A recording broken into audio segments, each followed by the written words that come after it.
really tactically, strategically on the impact of impact investing on and the lessons it offers to advance economic opportunity.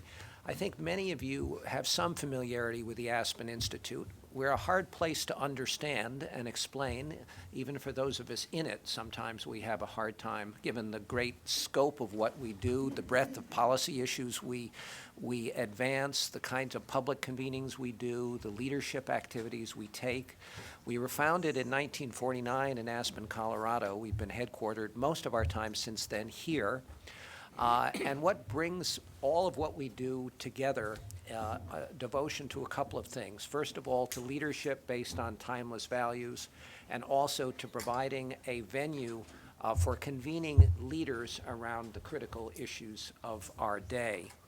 And we think that there is really no issue more important today in the United States than breaking the cycle of income inequality that plagues generation after generation. And if anything, the problem is getting more acute and more threatening to our core values of our country. We sometimes, it's difficult with the scope of things we do across all of domestic and international policy to single particular areas out as more important than others. But we have come in the last year to identify advancing economic opportunity as perhaps the most critical issue of our time. We have about a half dozen programs at the Institute that are focused one way or another on aspects of inequality and the increasing gap in the United States and indeed globally, but our particular focus here is in the United States. We also sometimes think of climate change as the existential threat and issue of our time. But in a very real sense, I think that expanding inequality and doing something to redress the gap that is increasing is probably the morally existential issue of our time. So we're very proud of the work that's going on at the Institute in these areas. And I'm particularly very proud of the program that Ann Mosle leads, the Ascend program, and also the terrific work across all sectors, but with a particular interest in this area of our program on philanthropy and social innovation. So the other thing that I think you all see here today that's important to us when we have more than 30 policy programs at the Institute are examples of collaboration across our programs to get even greater leverage. And this is a wonderful example, combining the great work that Ascend does with a two-generation approach to poverty and the really path-breaking work that our philanthropy and social innovation program does. I'd also like to offer a special welcome to the W.K. Kellogg Foundation, represented today by Reginald Sanders for their extremely important support for this project. We're also pleased to partner with the Omidyar Network and the Rockefeller Foundation and appreciate very much their support for our philanthropy and social innovation program.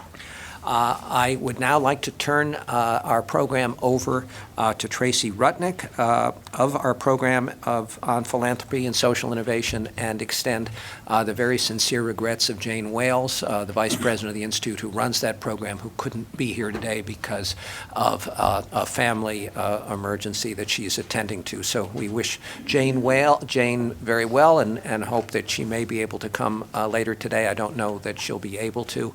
And for now, I'll turn it over to Tracy to introduce the rest of the program. Thanks, Elliot.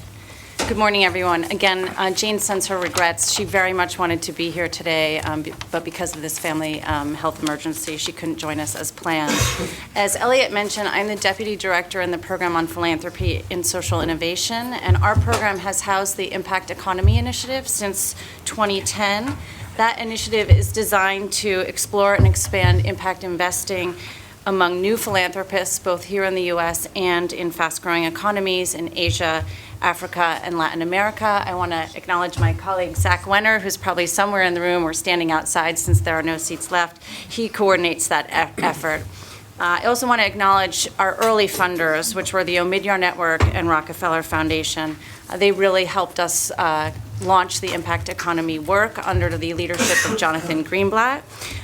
When Jonathan started our initiative, he was focused on creating an enabling environment for the impact economy, and he carried that mission with him to the White House and has had great success there. So we're delighted that he has been able to produce real results in that new capacity. As Elliot mentioned, there are several other Aspen programs that work on impact investing. Two of them that contributed to the report are the Aspen Network of Development Entrepreneurs, or ANDE as we know them, and the Field Program. We also have many other contributors to this report, and I just want to acknowledge them quickly, and hopefully I don't miss anyone. Apologies. I'm filling in at the last minute for Jane here. David Bank from Impact Alpha, Tracy Barba from Social Finance, Melissa Bradley, Brian Goebel from Social Enterprise at Emory, Ben Hecht, Monisha Kapila, Surya Kaluri, Aaron Lieberman, Alex Pan from Andy, Jane Robinson from First Book, Deborah Schwartz from the MacArthur Foundation, Joe Waters from the Institute for Child Success, and Kate Wolford from the McKnight Foundation. If I missed anyone, I'm deeply sorry, and their great work is in the report.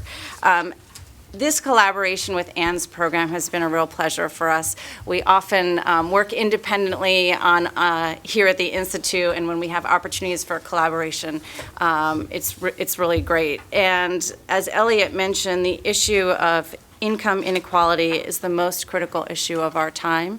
And this report represents an opportunity to tackle that issue and to open up all the tools in the toolbox to address that issue. So we've been delighted to partner with Anne and her team and thank them for inviting us into the effort. And we also want to acknowledge the great support of the Kellogg Foundation for their backing of this report. So with that, I will turn it over to Anne to get the program underway.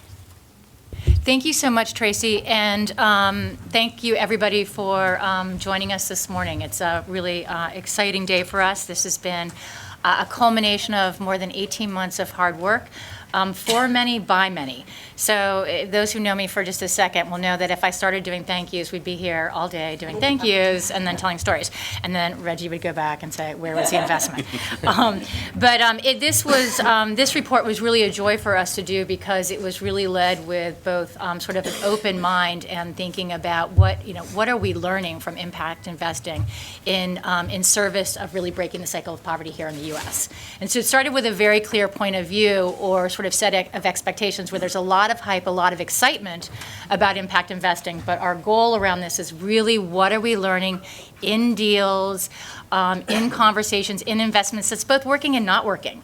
And so this was really an opportunity to pull that kind of information together that really was meant to be a primer for anybody wanting to get involved in this space or who was already involved in this space.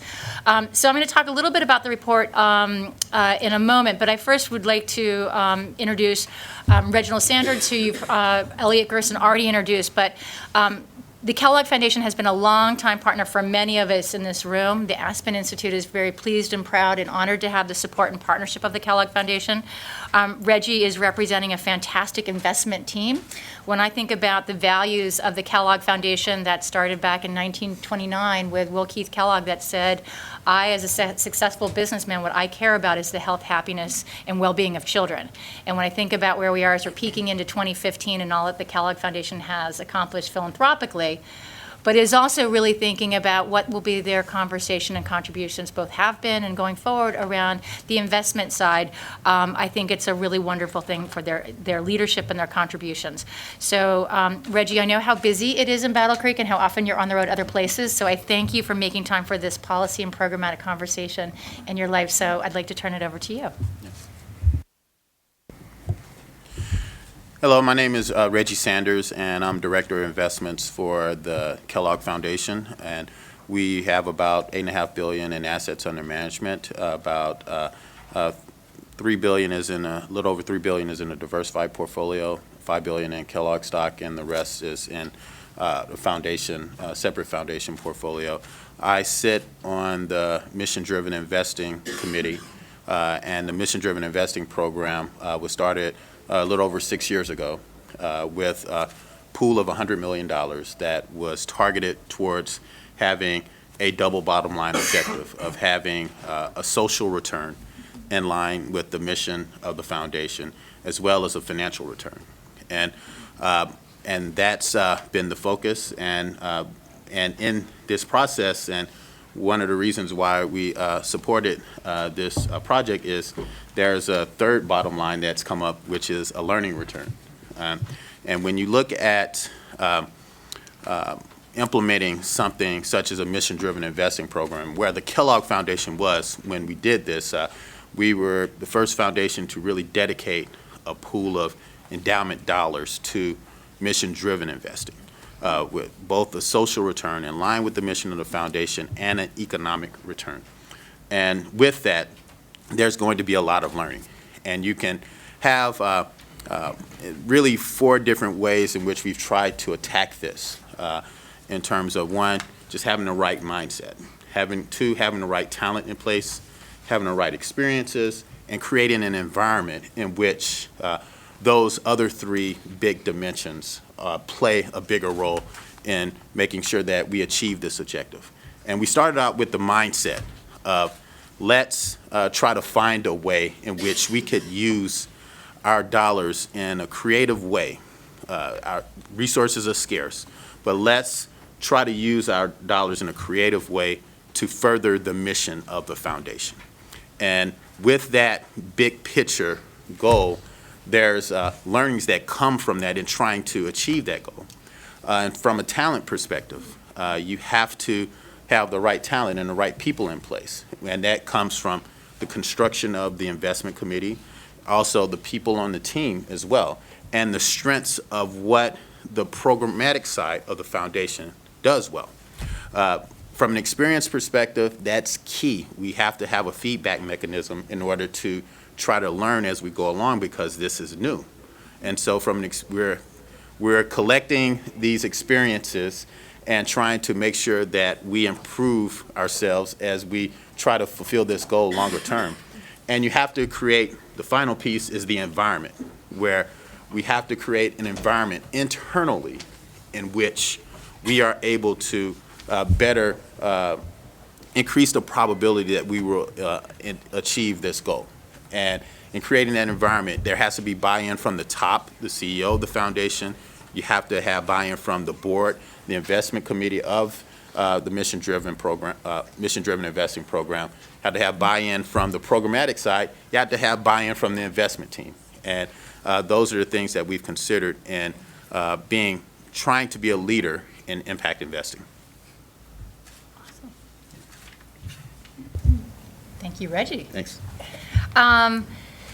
So what I'd like to do is talk just a little bit more, following Reggie's both his remarks and really the commitment of the Kellogg Foundation, is talk a little bit more deeply about why we did this report, what is in this report and what's not in this report, what were just a few key takeaways. Okay, so it's a little bit thick, so a few key takeaways.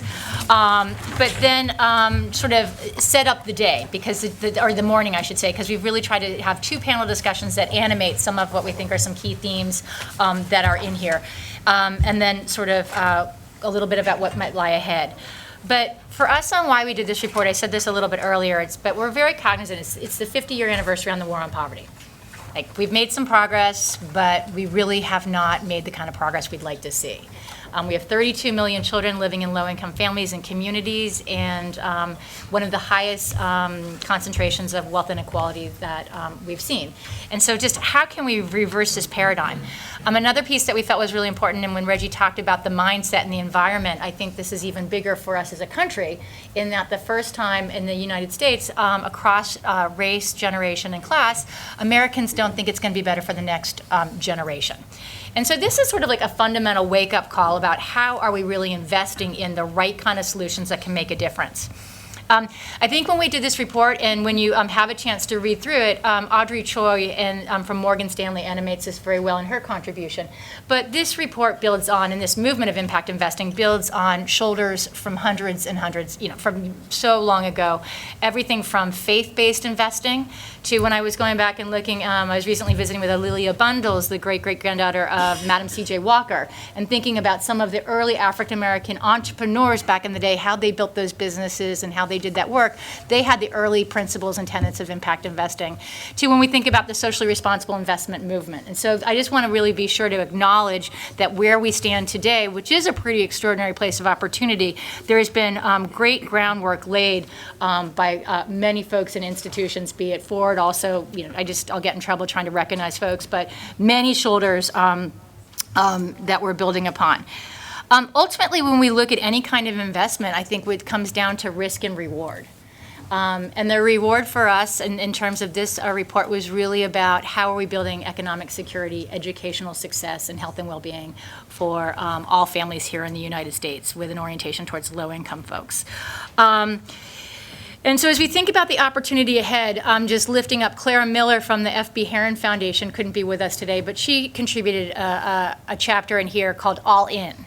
And I raise up because I think Clara demonstrates some of that, Reggie talked about the leadership. She's an example of the kind of leadership that says, if we're going to do this, let's be all in.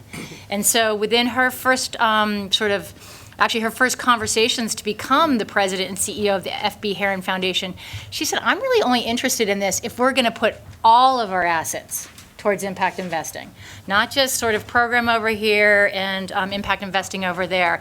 And I just raise her up because I think she's been someone from her work with a nonprofit finance fund, has worked in the trenches, and now has a position of leadership and is really saying, let's make this economy work for the principles and the potential of impact investing. And nor would she be the kind of person who would say it's just flick the light switch and it all happens right away, as she's looked at building institutional change and culture. But she's really doing the work for the right reasons. So what's in this report? This report was meant to really do a bit of landscaping, sort of take a pulse of what's out there with some of the active investors. So there's many other wonderful studies out there by Gin and JP Morgan that survey thousands of people. It's an annual thing. And this builds on that. This is what we wanted to do. And I have to do just one more shout out to the Georgetown McDonough School of Business, and especially the Social Innovation Lab, and Melissa Bradley. When she's not running that, she's at the White House. That's a whole other forum, how one handles that. But we worked with them on an in-depth survey with about 32 institutions, both from foundation, community foundation, and private sector, to take a deeper dive. Really, what are you learning? What are you moving? Challenges, opportunities. In addition, we wanted to take a look at some case studies. We wanted to go under the hood. Let's really look at some deals and say, what are we learning both on the solutions, on the capital, on the partnerships? So we're going to hear about that a little bit later with both the Center for Employment Opportunity up in New York, that Pay for Success opportunity, as well as another case study that we have in there focused on Ocelero and early childhood. But we wanted to go under the hood. We've got a sampling of sort of snapshots of deals. We've got points of view pieces. So it's really a combination of quantitative and qualitative research. And as you see how we've laid it out into three core sort of pillars, if you will, looking at education, economic assets, and health and well-being.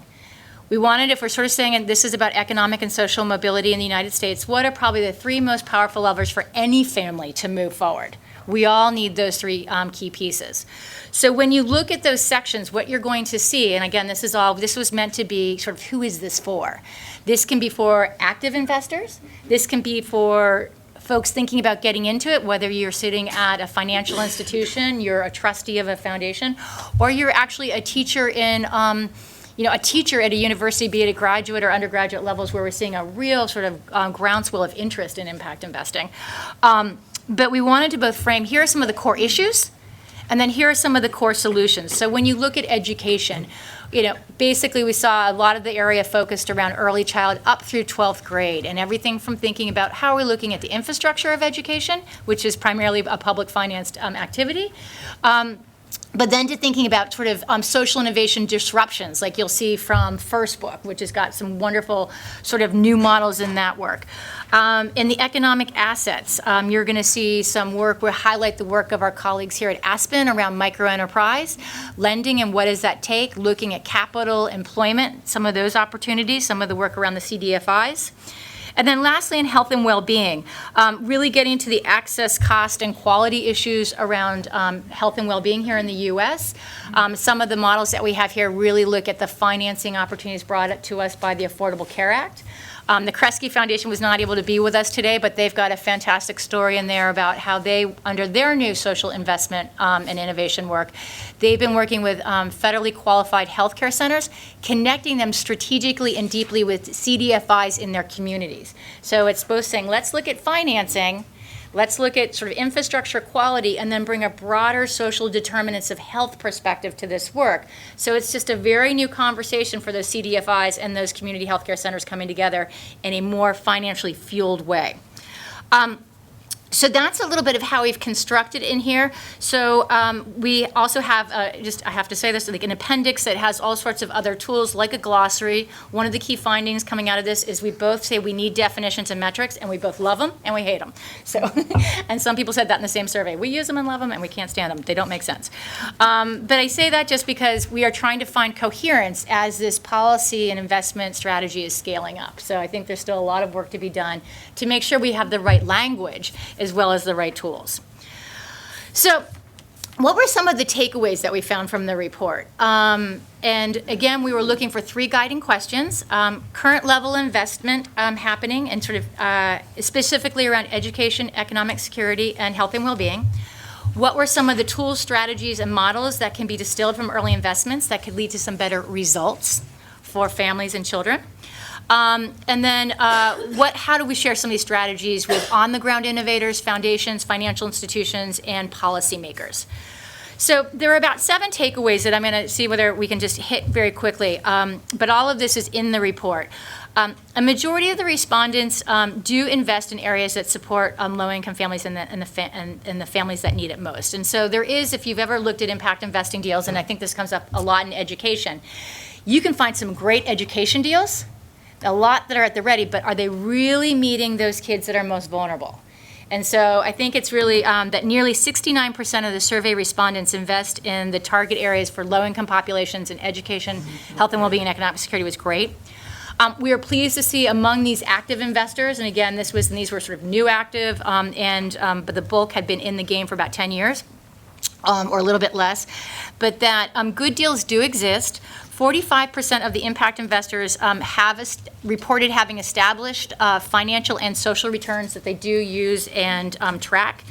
Of those, 80% that said that their portfolios are meeting or exceeding established financial benchmarks, and 90% said that they are meeting or exceeding social metrics. And so I think it's just really great to say it's not a huge deal flow, but there are good deals, and they are being able to be tracked, and they are making results. One thing for us that we thought was, again, a very affirming coming out of this from the survey of the institutions was there was an overwhelmingly an alignment or a correlation with those institutions that were doing impact investing that also said they had an institutional commitment to poverty reduction. And we went a little bit deeper, and 32% of those institutions also reported employing a gender lens to their work, and 27 reported having a racial equity lens. So that was exciting to hear. A lot of policy opportunities at the federal and state levels. That will probably come up in some of the discussions, everything from where there are accelerators, where there are educational opportunities. But I think at the end of the day, thinking about the viability of the market, lowering barriers to entry, incentive-based approaches, and again, always unlocking capital. I'm sure Melissa will be speaking to a little bit of this in her remarks later, and we look forward to that. But even when we think about some of the policy innovations, when we started this report in early conversations with Kellogg, the whole social impact bond pay for success conversation was just kind of getting started. And I think social finance will be hearing from you all later. You've been an incredibly positive force and leader in this field. But right now we have 7 pay for success models out there. Really exciting, from Utah to New York, Massachusetts. That's like a whole learning journey in itself. The leadership is there, and the leadership is growing.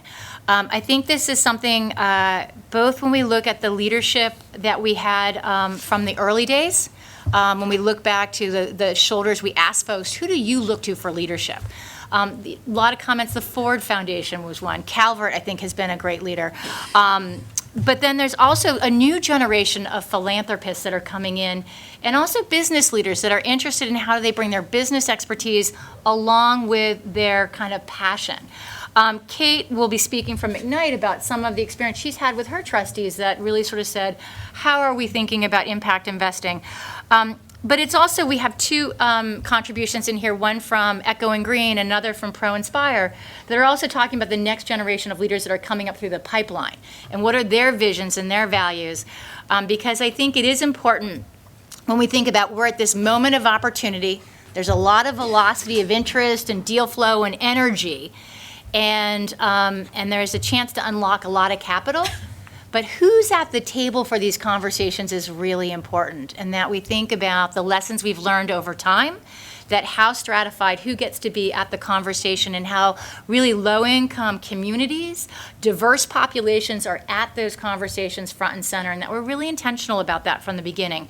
And this is one I don't want to shout out to a former employer, but I think the Kellogg Foundation has really been a leader in their work to really make that sort of who's involved, how the work is being done in some of their investments has really been something where the Kellogg Foundation has been one of the models that has really walked the talk, and I think is important. So the only one I will share briefly is, and it was really raised up by Audrey Choi, but is to always just, it's a different ballgame right now when we think about the power of transparency, big data, just how information is flowing. And so I think that's a great thing overwhelmingly, and so this was also meant to be in that spirit of transparency. We really worked with folks. We all love to say, let's talk about what's not working, like, oh, how I failed. And we're like, well, I had small fail, and we were all successful. But I think as we, one of the biggest opportunities, both with from a policy perspective, when I think about the work for pay for success and how early that field is, when I think about the ability of philanthropy and even sort of patient investments as much as they can be from institutions like Bank of America, but how we think about, we're really changing a culture here. And so how we build that capacity. Because ultimately, if one of the benefits could be just thinking about the two examples we'll talk about later with Ocelero and early childhood, or CEO with really recidivism and employment versus incarceration, if that model works, you really have the people who are doing the solution work really focusing on the population outcomes, the solutions, not having the leadership spend at least half their time thinking about the financing and the fundraising. And so if we could really kind of get more streamlined about both how do we finance what's working, have it be streamlined, have it be effective, have it be respectful, but then really lift up those solutions, because frankly, and we were very deliberate in choosing the early childhood and the recidivism model as probably two of the most important opportunities we have ahead of ourselves, that if we don't solve these, we are losing a massive amount of human potential that we as a country are not going to do so well if we don't harness and really properly invest in. So with that said, what we set up for the day are two conversations that, again, will bring this report alive. Melissa, I'm going to turn to you. I'm giving you a tiny heads up for if you want to talk to us anything more about the policy before, just to take about 3 minutes or something, because I am going to keep us rolling along, because we have a great conversation that Ben Hecht will moderate with both Kate Walford from the McKnight Foundation and Deborah Schwartz from MacArthur. Thank you and welcome. The three of them bring incredible depth of experience and passion in representing both a bit of the boldness of the new and the wisdom of where we've been. And then we have a fantastic, we'll have time for a quick break. We'll have to all squeeze in, squeeze out. But always better to have more versus less. But then we'll have a conversation really looking at the art and science of the deal. We'll go under the hood about both the strategies, the solution, the financing. So that's what lies ahead. I hope that feels like the morning you signed up for. Again, I want to thank the Kellogg Foundation, both Carmen and Reggie, for the work you're doing and will do. And so, Melissa, any as kind of really our lead partner, in thought and strategy, and one of your wonderful students, anything that you would like to add? So I would just say, I don't know that I need that, but I'll just say, as Ann mentioned, this is over a year. And for those of you who know me, I have 6 kids. And so this was probably the biggest birth ever that we've had. And so I'll just be brief. I would say from an academic perspective, I do want to give a shout out to the students, but not because of the great work they've done, but this actually transformed them and their peers. At Georgetown University, particularly within the Socio-Enterprise Institute, we really focus on bringing a level of academic rigor, and there is one of the students, an academic rigor to these kind of social issues. Georgetown in particular, the Jesuit institution, is about cura personalis and caring for others. And so this has been a great tool in my class and others just to bring it to life. But it also speaks to talent and that we have people who have actually changed careers because of this report and really gives a guidepost that there's an opportunity to do well and do good. Excuse me, I would also say that an indication of any good event or party is how many people are here. For those of you who I can look at and say, I've seen you before, we would have been 5 or 6 people deep. And so to have standing room only says a lot about this field from both an academic perspective and just a personal perspective. And I'd be remiss if I didn't put my government hat on and give a shout out to John and others from the administration, and certainly a shout out to Social Innovation Fund grantees like Social Finance and NCCD and Institute for Child Success, because I think it speaks to, under this administration in particular, there's been a real focus on what works. And we can talk about it, it can be anecdotal, but impact investing, particularly pay for success, is a lever to bring real rigor and actually metrics to those outcomes and what works. And so we can say from a policy perspective that this didn't happen overnight, that it was CRA, that it was tax credits, it was low-income tax credits, it was new market tax credits, that actually I would say unlocked capital from traditional institutions. And now the advancement of this field, relooking at CRA, thinking about opportunity to pay for success and other credit enhancements, and certainly the $12 million that we've put out there now thinking about TA and feasibility, and now being able to do contracts around deals is extremely exciting. I was in Chicago with some folks, and Dave Wilkins from the White House said, this time last year, we had 2 deals. Now we have 7, just around pay for success. So the opportunity to think about, for the first time, to elevate the role of government at a federal level and at a state level is pretty tremendous. And so I would just say this is a report that I would say is universal, that it does indeed leverage all that we've talked about, but I think goes a little bit deeper in terms of how do you really support public-private partnerships, how do you really facilitate deals, and what are the existing tools that we already have so that we don't bang our head against the wall and can actually accelerate this over the next 6 months. So on behalf of Georgetown and students, we are privileged to be a part of this. On behalf of the Social Innovation Fund, we are ecstatic because it helps us, people like John and I'm sure Kristen and Ryan and others, where we have Delaney and Bennett and Hatch who are already on our side. It's going to be a great tool to accelerate the conversation on what does really work and how we actually leverage taxpayer dollars and consumer dollars to actually do good in this world. So thank you. Fantastic, Melissa. So I think I've got some colleagues in the room right now. Lori Severance, I want to do a special thank you to Lori Severance, who's been the program manager at Aspen, who's really made this happen. And is Marissa Mahoney around? She's probably, I decided I might get you both in the room. But Marissa, if you see them both, obviously you've gotten a million emails. We had the wonderful PSI team. Tracy mentioned them, but I just have to give a shout out without Lori and Marissa, as well as we've got Isabel in here, and then Frances Robinson. But you'll see various Aspen people around, but this was a labor of love for all. You 6 kids, quintuplets, who knows? That being said, this is something that it is a big report. We kept going. We just got excited. One more deal, one more ideas, because conversations wait. All of this will be up and available on the website. All of it can be, you can download it individually by section, as well as other pieces, because this was really meant to be pulled apart and put to use.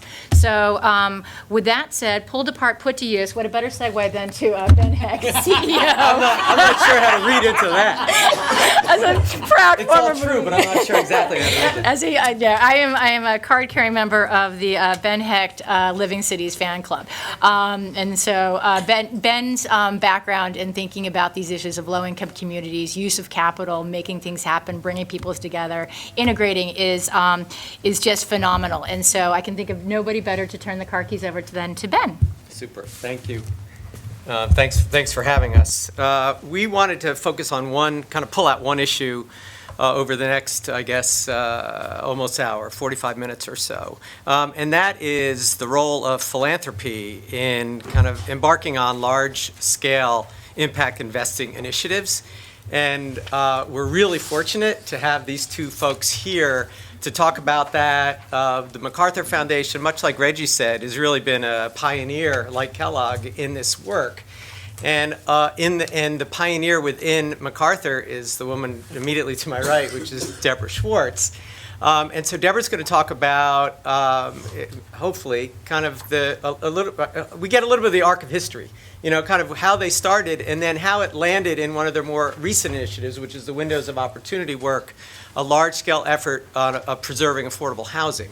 And so Deborah's going to talk for 5 or 7 minutes about that, and then we're going to go to Kate, and Kate is the head of the McKnight Foundation, who recently committed 10% of their money towards doing this. And how did they, in a relatively recent effort, what did it take to build that? And what have they learned from that? So we hope that after 45 minutes you have a feel for some of the key lessons about how you can do this on a scale through philanthropy. And then there's obviously a lot more written in the book. So let me just start with Deb, if you don't mind, kind of tell your story. Okay, thank you, Ben, and good morning to everyone, and sorry to be a little behind. I think the time zone difference wreaked havoc on Outlook calendars this morning, so I really apologize. I'm really delighted to be here, and I was super excited to have the chance working with Melissa and Marissa, and wherever Marissa is, she really, she may not have 6 kids, but she acts like 6 people all at once. Because we've been at this work for a long time, as Ben said. The foundation, I am not the pioneer. The pioneer is a man named Paul Lingenfelter, who was at the foundation and our director of evaluation. So it just tells you how many different places can be the place where impact investing takes root. And in the mid-1980s, he heard about what Ford was doing with program-related investments, and he was really interested in this idea of what he called helping organizations generate their own steam, which of course is what we would call social enterprise today, right?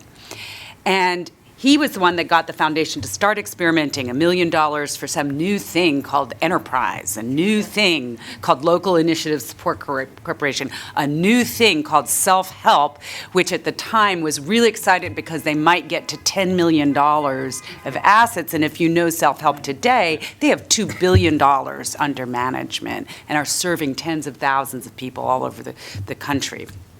So he was the real pioneer, and then he was followed by Greg Ratliff, and many of you may know Greg, and he worked for 10 years getting to do all kinds of stuff, and he really was experimenting and at the cutting edge, was doing work internationally back in the 90s around organic and sustainable agriculture. So I want to just be clear that I'm just like Anne acknowledged the fact that the new work that's happening, which is super exciting, and Melissa was saying, it builds on CRA, it builds on other things. Everything I've got to do at the MacArthur Foundation was because of Paul and Greg and the ground that our colleagues at Ford and others had paved. So in 1999, we decided to pay attention to rental housing. And I want you to just pause and think about that our foundation, so Kate has got her foundation to do something pretty amazing.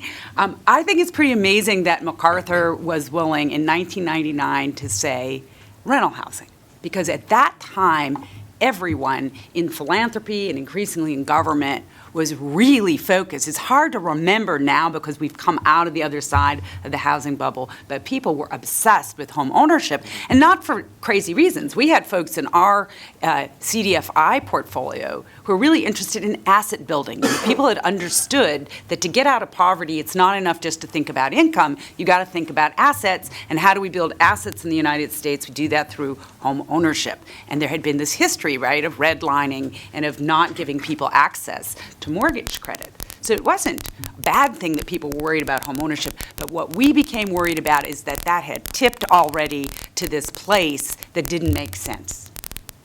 And that 36 million people were still living in rental housing, and who were those people that needed that rental housing? Vast majority, working poor, low income, seniors, people with, physical disabilities. And we thought, wow, this is not a good situation. If we start abandoning the country's rental housing and don't pay attention to it, we're not only going to lose an asset in which the public sector has invested, billions of dollars. We're going to leave a lot of people without the options that they need to have a decent life. So I'm delighted that our story of what we call window of opportunity, it's called a deal at a glance, but it's actually an initiative. It's dozens and dozens and dozens of grants. I think it's 50 program-related investments. It's $200 million in 15 years of my life and my foundation's work. And so I'm delighted we had a chance to share that story with you, and I hope you'll take a look. The other thing I wanted to flag is it's in the story, it's in the section about assets, which is great because that was our whole objective was, right, to say rental housing is an asset too. It's an asset to the people that live in it, and if it's done right, it's an asset to the community and to the local economy because it creates a diversity of housing options.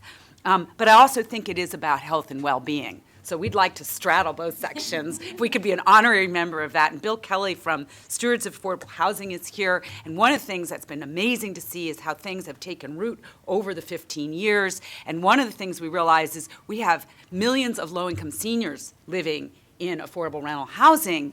And increasingly, they are aging and frail and are intensive users of medical services. And there is a revolution going on about how to not just put them into skilled nursing beds and cost the government lots of Medicaid dollars, but how can we change the platform that they live in and use affordable housing to allow them to age with dignity and well-being in place and stay in their homes and their community. So that's the kind of giant conceptual backdrop of why we care about this issue. I would just say that a couple of things that were different for us about this initiative before we go on to McKnight, and these are profiled in the write-up.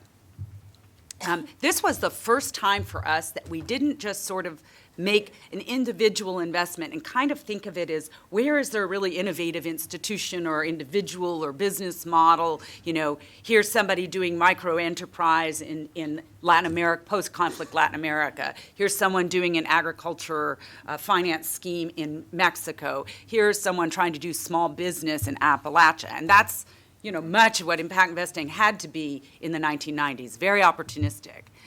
This was conceived from the beginning where the impact investments and our grants would work in concert together as part of a single coordinated strategy. And what the impact investments did was they gave us this big chunk of resources to be the fuel for on-the-ground practice. Because what we discovered really early on is we started looking at what was happening in rental housing that already existed, and that was our focus, was not building new, because there's only enough subsidy in this country to build 100,000 new apartments every year. And there's only enough subsidy today in this country for 1 out of every 5 people that is eligible to have subsidy. And the reason I'm talking about subsidy is not because I'm giving up and not trying to solve it with market forces. But affordable housing right now today in this country is a math problem. People's incomes, because of the bifurcation that has happened, and because people living on Social Security or disability are on fixed incomes, you know, they're not going to get wealthier. This is the income they have. That income is not enough to cover the operating costs, let alone the capital costs of building and maintaining decent housing. So there isn't anywhere in the country where you can figure out how to solve the math problem of a senior citizen on $9,000 a year of income, you know, being able to live in that housing without spending every dime, you know, on her rent and still being, you know, out of luck. So we don't have enough affordable rental housing to go around with to begin with, and what we discovered was we were losing like 2 units for every 1 unit the country was building. So we were running harder and harder to stay in place. So that's why we focused on preservation. And from the beginning, what we discovered was it wasn't enough to just think about it.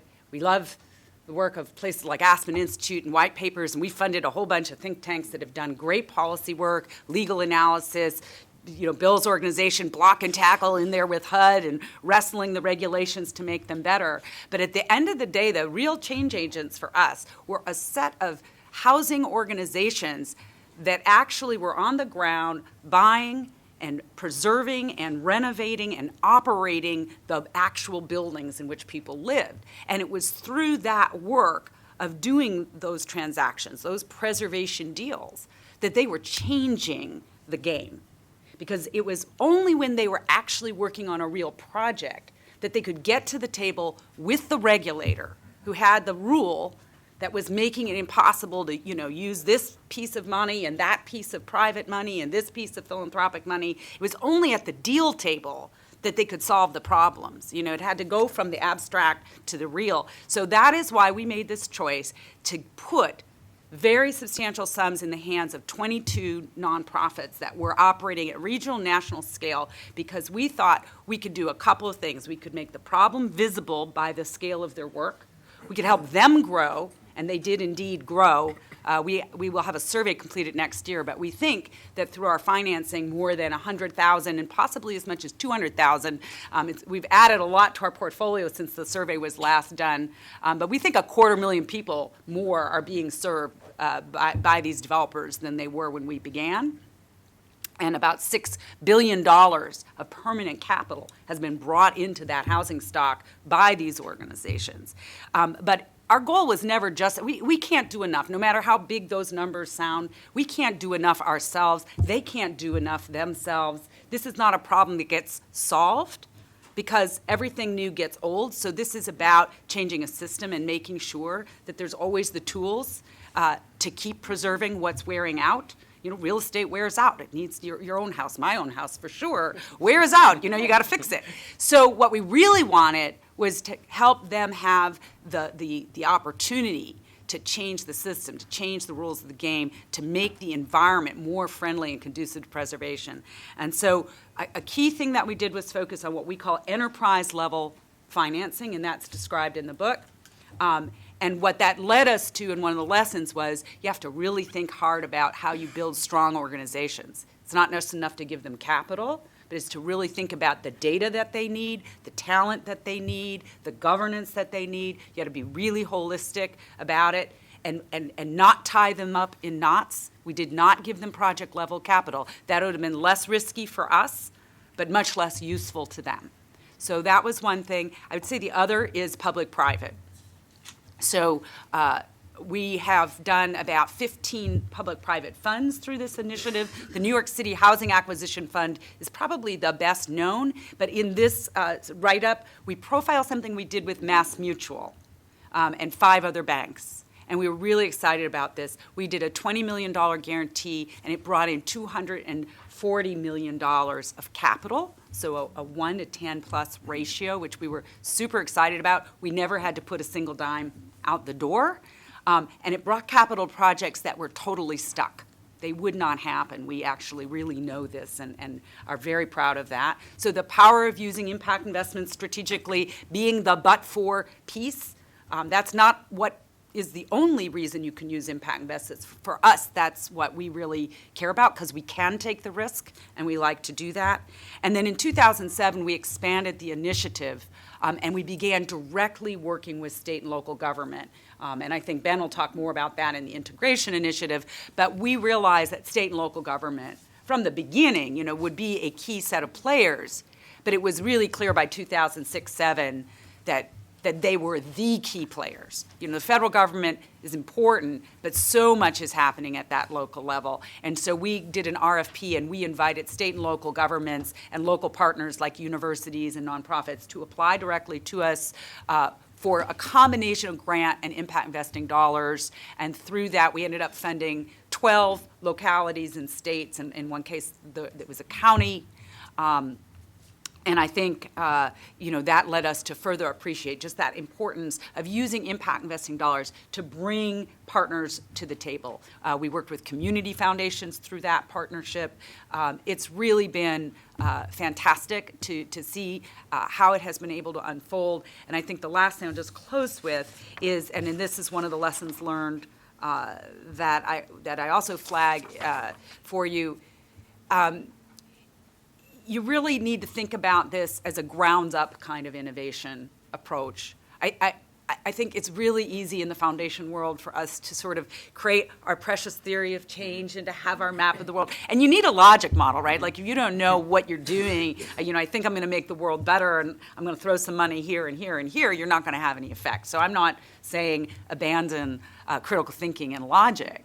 But it is very easy to sort of rarefy very complex dynamic problems and think that if I put my money in here and I give it to these people and I tell them to do these things, this result will happen. And of course, it would be nice if that's how the world worked because then evaluation would be a lot easier. But it's not like that. And I think what I'm most proud of and excited about what we've been able to do is I think we were given both impact investment dollars and grant dollars and allowed to go look for where innovation and problem solving was already happening. where were folks already thinking about this issue? We did not say, we know you work on home ownership, would you please go over here and work on rental housing? There were people that were worried about rental housing. They worried deeply about it, and they were deeply creative and effective, but they didn't have the resources they needed. And I think by putting more resources in their hands, playing that convening role, giving them some visibility, we really feel like we were able to allow that innovation to kind of take shape itself very organically, and it's taken us in places we never expected. So another shout out to Bill and some of the peer networks like Housing Partnership Network, with whom his organization works. We're doing a whole special added initiative now on energy efficiency, $30 million. Because what emerged from this group of housing owners was that one of their largest controllable costs was energy. Can't control property taxes, can't control property insurance costs, but you can control your energy consumption. And it turned out they didn't know anything about the energy consumption in their buildings. So a small grant, $200,000, allowed them to begin to collect data about their buildings. And out of that, we're now making $25 million of impact investments to unlock capital for energy upgrades, to solve particular kinds of financing challenges that are extremely hard for multifamily buildings, which we won't go into, but they include things like financing through your utility bill, getting repayment through your utility bill. There's a fantastic pay-for-success concept that has been kicking around in the federal administration, and we're really excited to see if this can happen because we think pay-for-success is a great mechanism to solve something nasty called the split incentive. And this is all proof that impact investing is also really good if you're a finance geek. But anyway, so it's taken us into energy efficiency. It's taken us into thinking about seniors and healthcare and how all of those things connect. But I think at the end of the day, it is about recognizing that all enterprises, be they nonprofit, be they for-profit, they need capital to take risk, to be strong, to innovate, to grow. And what I think is incredibly valuable about impact investments is it allows us to prioritize the purposes of those enterprises first. And if you are lucky enough to be in a foundation, you get to design the capital to solve the particular problems of that enterprise. We don't have to be the hammer in search of the nail. We can be the puzzle piece that solves the problem and brings the Mass Mutual or the other banks to the table. So let me use that to transition to Kate, because Yep, I think yep. it's a great point. And what's so interesting is to see that arc, and then you see McKnight under Kate's leadership saying, okay, how do we build upon what's been learned in places like MacArthur and take it from there? And so maybe you could help us through the process that you went through in the last couple of years to figure out, and knowing Kate, as I do, it's like you're going to do that in a way that says, I'm not going to reinvent the wheel. Correct. And so how did you do it, and how's it going? Great. Well, thank you. It's really an honor to be here, and particularly because I have to just give out another shout out to MacArthur and Kellogg and others from whom we have learned tremendously, everything from the art of the deal that they've been involved in, thinking at enterprise level, staffing and structure, and the multiple bottom lines and how to think about evaluation. So there is a richness of learning. It's hard to find in one place. Mm-hmm. So reports like this, I think, are going to be really helpful to help more of philanthropy find a glide path in that fits them. And we all know philanthropy is idiosyncratic, so there's not one size that fits all. So we have actually kind of taken from many different things, and I thought what I'd share in kind of sharing our story is, what do I think some of the entry points for more philanthropy would be to move into this space? And all of these were somewhat present in our story, but I think any one of them might have been enough. One is a champion on the board, and in our case, it was a younger family member, 40s, so not, kind of right out of grad school, but younger in terms of looking at their own portfolio, wanting to align it more closely with their values, being a family member in a family foundation and bringing that into the board where I had huge amount of skepticism and kind of a traditional separation between investments. We make the money, the grant side spends it, and the two shall never meet. We had some of that going on, so having a champion, particularly of younger generation, bring that moral suasion, I think can be a very powerful entry point. program staff who, through their grant making and convening and policy work, were increasingly looking at market-based solutions and engagement with the market, and particularly, quite honestly, as a lot of federal policy got stuck, the sort of philanthropy hypothesis, you really use policy to drive the markets, wasn't working so well, and there were a lot of new innovations coming out of the marketplace. So as we were seeing that in the grant-making side, also had the inquisitiveness and curiosity of program staff to say, what about that other 95%? How do we broaden our toolkit and have more robust ways of saying, again, what problem are we trying to solve, and what are the different forms of capital as well as convening and policy work that could really provide a more holistic response? I think that could be another powerful way for philanthropy to move more fully into this, especially as we can see more examples and more opportunities for kind of easy entry into transactions that are the hard work has been done, in a sense, and there's an opportunity to join in. Peer pressure. McKnight is not known for going out and talking about what we're going to do before we've done it. We're good Midwesterners. We want to do it all. The work speaks for itself, and maybe we never talk about it. So the fact that we were willing to make public our commitment in this was both very uncomfortable and, quite honestly, kind of depressing to say that 10% of our endowment, $200 million, was going to position us as a leader. I actually found kind of depressing. So now we're trying to leverage that and turn it around and say, no, it's an opportunity. So share our story, and we're going to share it, good, bad, ugly, the warts as we go on, because another thing that helped us was really being able to position this as still an emergent field. And the through line of that is McKnight did PRIs back in the 1980s, some very successful ones, and that was kind of the emergent field then. And then we had one or two that apparently were just horrific in terms of legal costs and transactions and never went ahead, and everything just sort of stopped. And so for about 15 years, we just kind of took a hiatus from everything. Fast forward, so never let a good crisis go to waste. So the foreclosure crisis, as a place-based funder in the Midwest and seeing the impact in communities where McKnight had been a philanthropic funder, huge investments in building the housing field and CDFIs and that whole infrastructure, and just seeing how decimated the communities in which we worked were being hit by foreclosures. That was our opportunity to reintroduce PRIs, $10 million PRI, very little discussion from the board, some good due diligence again, but it was sort of, no, we have to do something, and the grants won't be enough. This won't be enough, but it would actually be a really critical way to move back into the PRI world. So the board basically said, yeah, so you can have about $50 million for PRIs. Let's just start establishing a program again, and made an important decision, which I think is another one philanthropy needs to think about. Is that going to be part of our qualifying distribution and grant money, or is it above and beyond? And I'm going to be one of the biggest advocates. It should be above and beyond. Again, just because I think from a nonprofit standpoint, our grantees really appreciate that we're willing to tap into our endowment for that. And at the level that we're doing it, it's really not a big drain on the endowment. So another entry point, crisis. Our other big driver is climate change, so we are picking the two existential crises. So again, kind of peer pressure, and for us, this say-do continuum. What do we say and what do we commit to in our program goals? And how well or not does our endowment align with that? So those in the energy space are getting really pushed around divestment questions.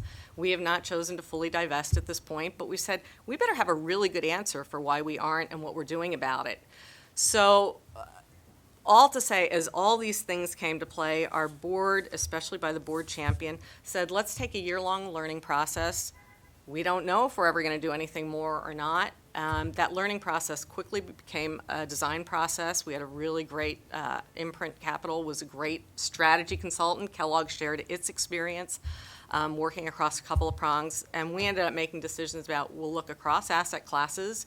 We will dedicate, and we didn't really even say it's going to be 10%, it just sort of added up. Let's pick a couple of different buckets that allow us different capital tools, so public markets, private market funds, private market direct investments, which again, Kellogg sort of pioneered, and program related. And let's just say 50 to each, and if it squishes around, but it gives us something to start with. And it means that as we look at a deal now, we're actually saying, well, what grant tool would be, what kind of grant would help on this? What kind of, is it a PRI? Is it a market rate? How are we going to benchmark it? We also talked a lot about our roles, which is, I think, another thing philanthropy should think about, not just kind of deal making, which is why I'm not talking a lot about deals, everybody else will today, is the roles. So we are a consumer of financial services. We are an asset owner. How do we mobilize shareholder? And for us, if we're not going to divest, we really need to be voting our proxies, getting more engaged in shareholder. I think that actually is an easy entry point for more foundations. Even if they're not ready to go whole hog into kind of, we're going to get in and do a lot of transactions. I think the market is starting to provide more products. So let me just, one or two other things, because I want to leave room for discussion. So we have these different prongs. We have these different roles laid out. Our two areas of emphasis are our region and communities, which is housing, economic mobility, very place-based, so that limits, in a sense, what kind of deals we can actually look at, and then our climate program, where I think there's a lot happening in the market. The interesting thing for us, which I think, again, is just something to think about as we engage with philanthropy, is our so-called non-impact part of the portfolio. My biggest skeptics on the investment committee now, every time they sit down with a manager, what are you doing on ESG? What's in our portfolio? Could we create a separately managed active portfolio? And so we're, even though we're not all in a declared way, ironically, we're now at a 15% commitment because we just dedicated $100 million to creating a new carbon efficiency product with one of our big managers, and we're about to do that again. So that's a big chunk of money now that is dedicated to something that's in the mainstream market. And that's probably one of the challenges, I think, on the forefront, too, is how do we really help start to move some of the mainstream parts of the market, demand more products from managers, and also demand more robust data sets, which, again, I think climate is somewhat ahead on carbon. I think it's a really interesting set of questions of how to translate some of that into this space around income equality. So let me stop there. All right. So I've been told by Ann that if we don't stop at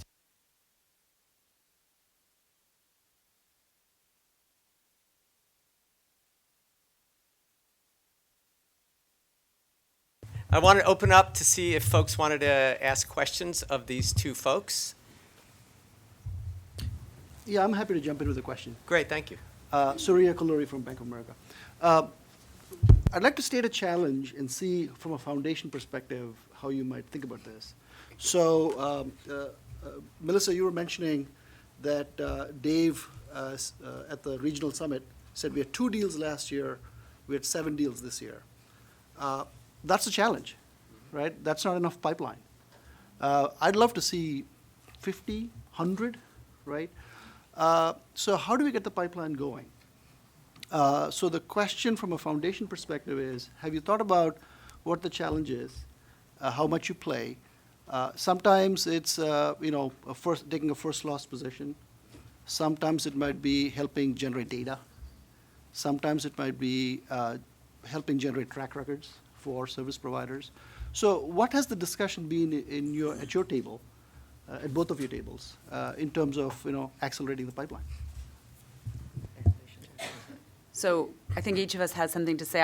I will say this. I think Pay for Success is a really promising tool. As I mentioned, it may solve a very specific problem, actually, in the energy efficiency finance field. The problem that the savings from making a building more efficient go to the tenant, but it's the owner of the building that has to take on the loan and make the improvements. So you get this mismatch, and we think it's a great tool. I'm not a big fan of being tool first, problem second. And I think we have a little risk in the Pay for Success movement of saying, where can I go apply this tool?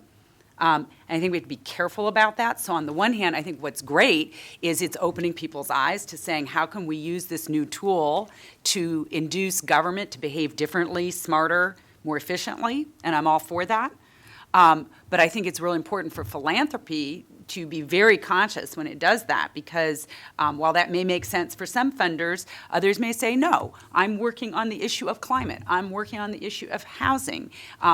And for us, what we've said is, great, if this tool solves a problem within the set of issues we're working on, we're all in, because you know what?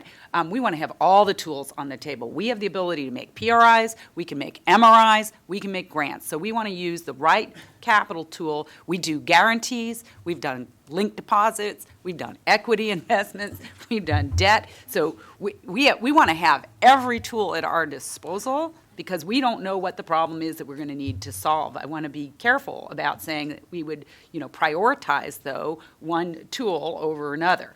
That said, I think Ben can talk about, that's not to say that people who are doing this don't need help getting their deals off the ground. That's always been an issue in the housing space. How do you get pre-development underway? Yeah, and I think it's a good point. So basically, so we've been investors in 2 of the 7, including one of them with you, and thank you. And what we've seen is right now it's obviously an early nascent field. So there's only so much.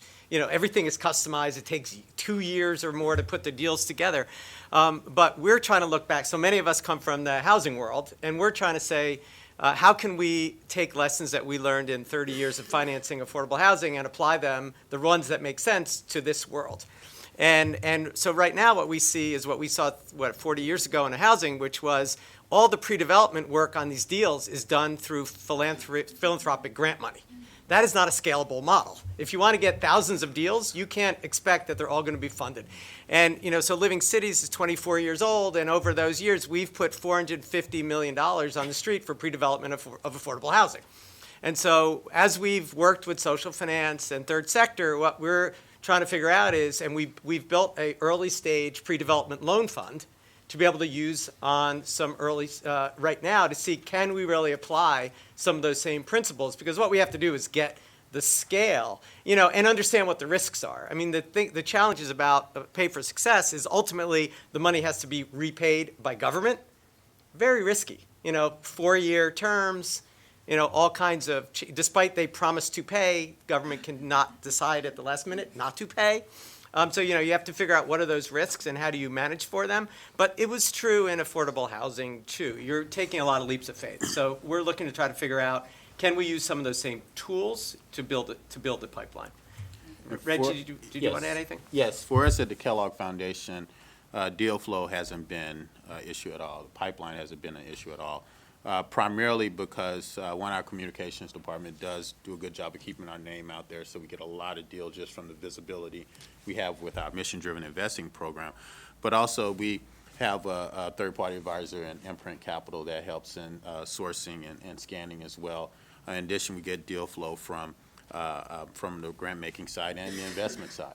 And so for us, it's really been focusing on, one, which opportunities have the most impact from our mission perspective as well as from a financial perspective, and what really is our edge in each of these deals to help us, whether it's from the grant-making side or from the investment side, that will increase the probability of this investment being successful from a double bottom line perspective. So when you look at it, we have $100 million and dedicated capital. That's really not a lot of money when you look at the various ways in which we can use this money and capital to either from a direct investment, fund investment, fixed income investment, when you think about the different geographies in the U.S. and Africa.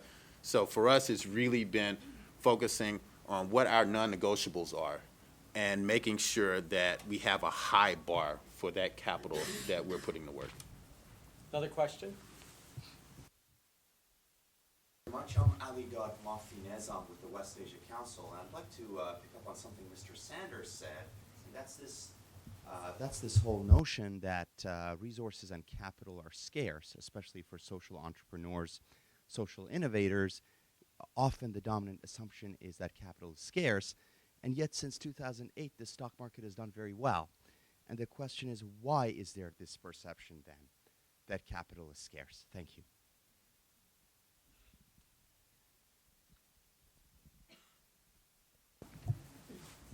Okay. No. For us, the mission-driven investment portfolio has to have, the financial return has to be there. So once, when you compare it to the other opportunities that we're considering for the foundation portfolio, that's what, makes it really scarce. And when you overlay the social component to it as well, that shrinks it, that makes the capital just even more scarce. So for us, that's what leads to it being a higher bar, because when you add these different parameters, we are very stringent in saying, okay, there has to be it has to meet the social objectives of the foundation. So for us, from an investment team perspective, that's what makes it challenging, makes it a higher bar for us in terms of investing.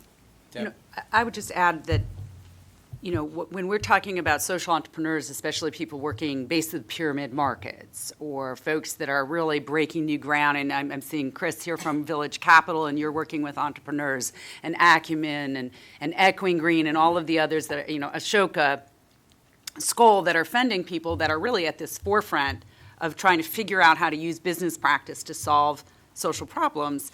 We're often we have to be realistic, we're often talking about startups. Right.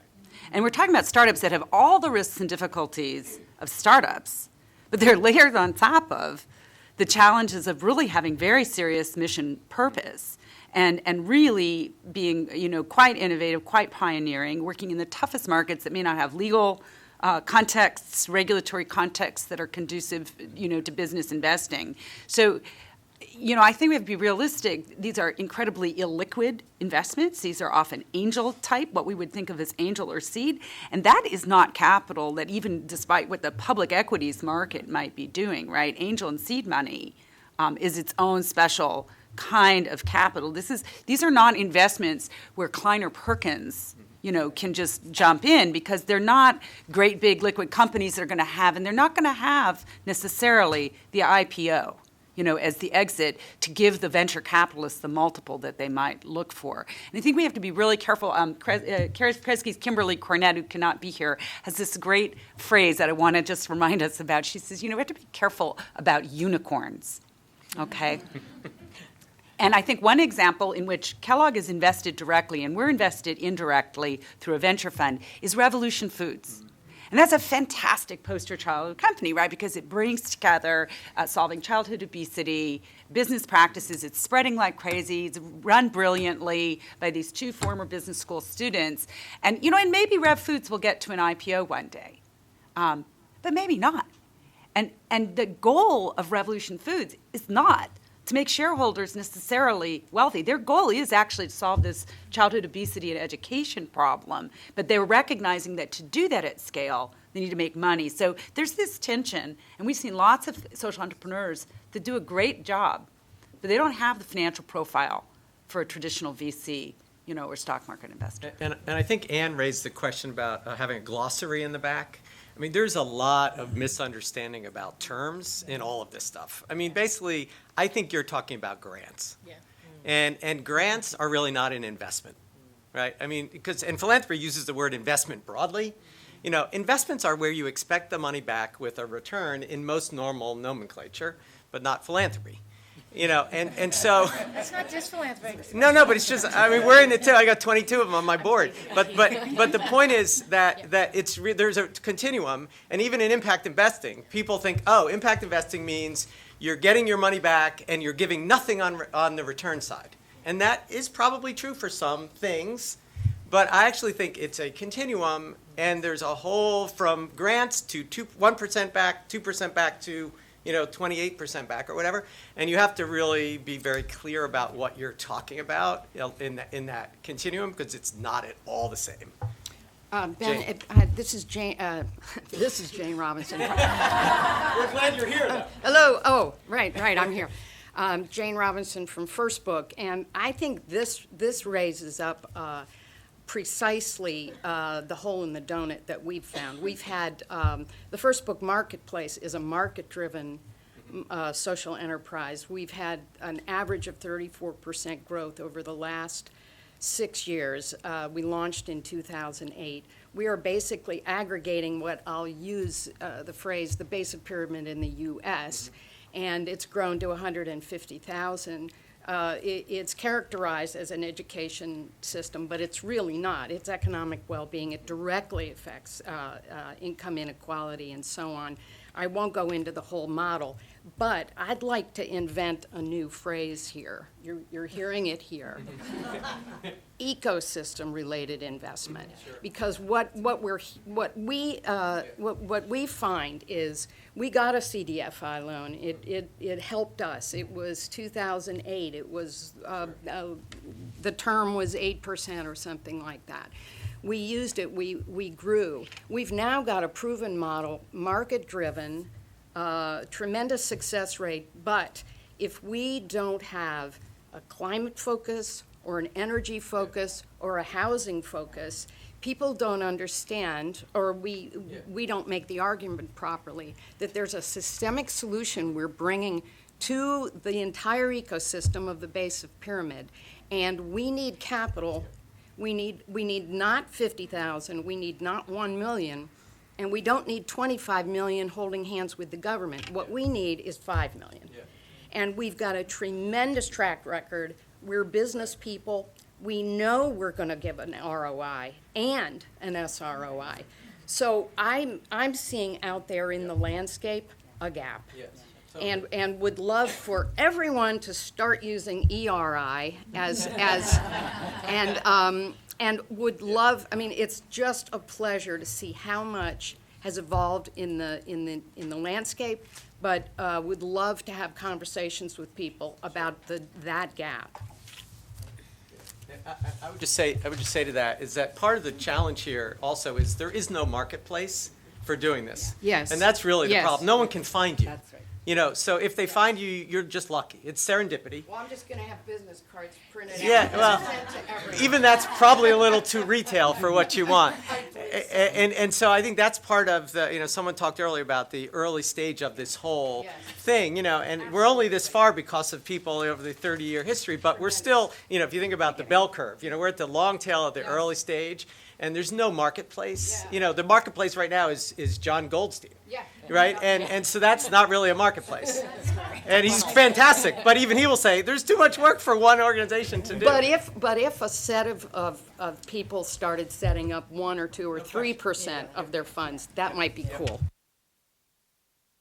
Kind of like what's the equivalent of the Kiva, but at the institutional level? Yeah, I mean, how do we take advantage of all the communications and possibilities to start having a place where you could sort of put out the offers and match up? Yeah. Yeah, thanks. I'm Barbara Lee from the World Bank. I was just curious if there's any cross-fertilization in the learning that's starting to happen with college endowments and your foundation endowments, because there are examples, they're primarily in the climate area, but there are examples where they need to, justify to their board that they're making a reasonable financial return, but also doing interesting environmental investments. Tufts got their $100 million from Omidyar to do microfinance investments while still having to achieve their 9% return. Do you guys talk to them, or are they talking to you to learn from you, or has there been any, because it's all about how far are you willing to go to slightly, or, maintain a reasonable financial return, but also do really, really good things in various investments. Yeah, my sense is, and we haven't been deeply involved yet, but I would say it is mostly in the climate and energy space, including conferences that are starting to bring people together. There's one at ASU in January, I think. And then at a local level, it certainly happens, I know, in Minneapolis, and trying to share best practice of what are we learning.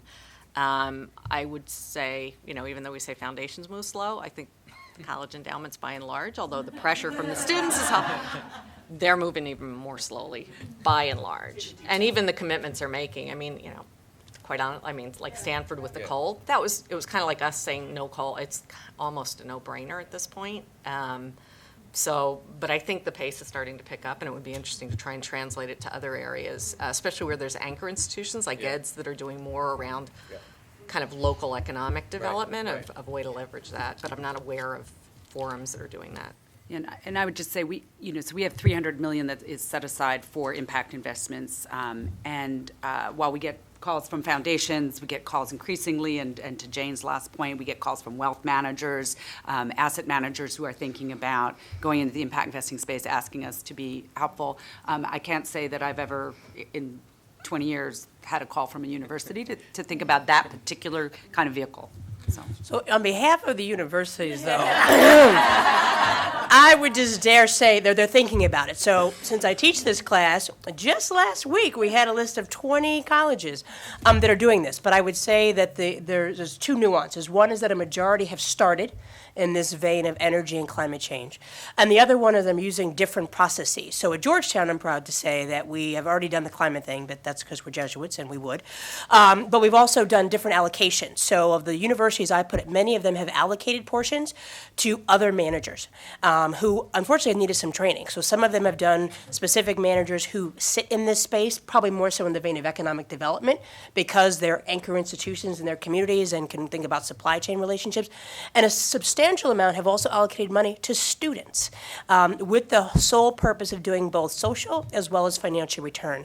I would say a lot of that is because of the Responsible Endowment Coalition. So, I mean, not to say that anybody around the room hasn't, but I would say they have been persistent in getting students to, quote unquote, protest in the early days, from South Africa and apartheid, let's be clear. Again, there's a long tail history here. So I would say you're beginning to see them. It's by no means the dollars we're talking about in philanthropy, but it is indeed happening. The biggest challenge, though, I think, to what Ben and you're raising is there's not a lot of places that can do this. Traditional money and asset managers, this is not their thing. They go, oh, that's cute, go give it away. So I think there's this chicken and egg of people's intent, but then nowhere to actually place the dollars.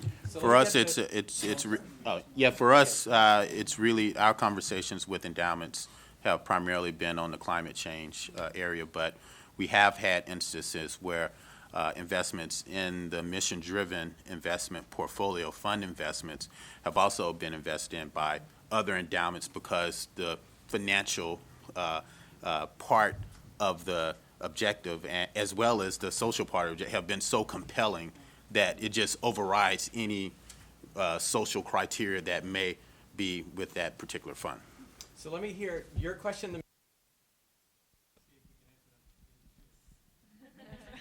So I want to connect a couple of points and build on. I'm sorry, I'm Lisa Nutter from Philadelphia. I run a nonprofit youth development organization called Philadelphia Academies, Inc. And we have a number of partners. Our largest partner is the School District of Philadelphia. And all you have to do is Google state funding in Pennsylvania to understand how complex that is. So building on your point, Jane, I think to get to scale, many of us are working with these very large systems that haven't changed in 100 years. And so essentially, we were talking about the continuum. We're really trying to help turn uncertainty to risk, not risk to something better. I just want it to not be so uncertain.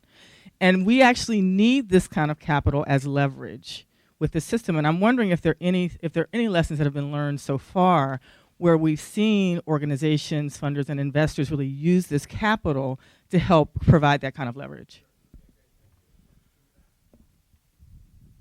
Thank you. My name is Stephen Lee, and I'm a private investor out of Boston. And my question is, given the evolution of social impact bonds, and to Deborah's point earlier about foundations' willingness to provide financial guarantees, can any of you comment on the depth and evolution of foundations' willingness to provide financial guarantees as a way to unlock capital for social impact bonds or any deals for that matter? So Deb wants to jump on Yeah, that I want to, last because one. I think we can answer both questions with the same answer. Go I for it. think the foundations that have made guarantees are MacArthur, Casey, and Kresge is now a real leader in doing that. They're doing quite a lot of that in the healthcare field. And I don't know, Christine, I'm looking at you. I don't think there are many others. I think there are a handful of community foundations that have sometimes done guarantees for specific real estate projects, very specific projects. One of the guarantees that we did is profiled in the book, in the Aspen book, and it is exactly the problem, I think, that you're describing, and it was that a set of investors got spooked that Congress would fail to annually appropriate money that they were obligated to appropriate. They had a 20-year contract under a HUD contract, and for years, these investors were comfortable with that, and in fact, you could take that contract to the bank and you could go get a loan, you could raise equity capital against it, no problem. And they got spooked about Congress and started saying, we don't trust that government's going to be a good partner. You need to put a ton of money in a cash reserve up front. And the cash reserve was so huge that the deals didn't work. So in the case that we did, it's in a call-out box, the guarantee we provided was specifically, this is a little, only impact investing, right? Right. We were protecting investors from the risk that Congress would not honor its contracts. Yeah. And we decided we were willing to do that because we thought if Congress actually fails to honor in a big way its contracts for millions of low-income people across the country, it's not just the low-income people that are going to be upset, it's mayors and governors and all kinds of constituents that will come out. So we said, we're willing to take that and turn it into something. And the investors said, well, if we were there, we didn't have to do 100% guarantee. We did 20% was what we thought we had to do. It ended up being like 9%. And that was enough for them to get comfortable. So I think that's kind of a model of saying, can we take government? That's what's happening in the SIB market, right? Can we take that? Because government has to be a good partner. Right. You're absolutely right. That's the risk. And I would say, and I'll get the last word because I'm the moderator, right? But to get to Ms. Nutter, which is a familiar name in Philadelphia, by the way,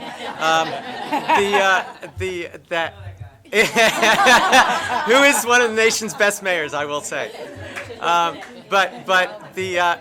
So we have an initiative that's been going on the last 4 years called the Integration Initiative. I won't bore you with that. You can go to our website and learn more. But our intent was that we wanted to marry from the beginning grants, PRI-like lending, and commercial debt all in the same thing, and that if you wanted to work towards a large-scale systems change, you had to build all of that into the plan at the beginning.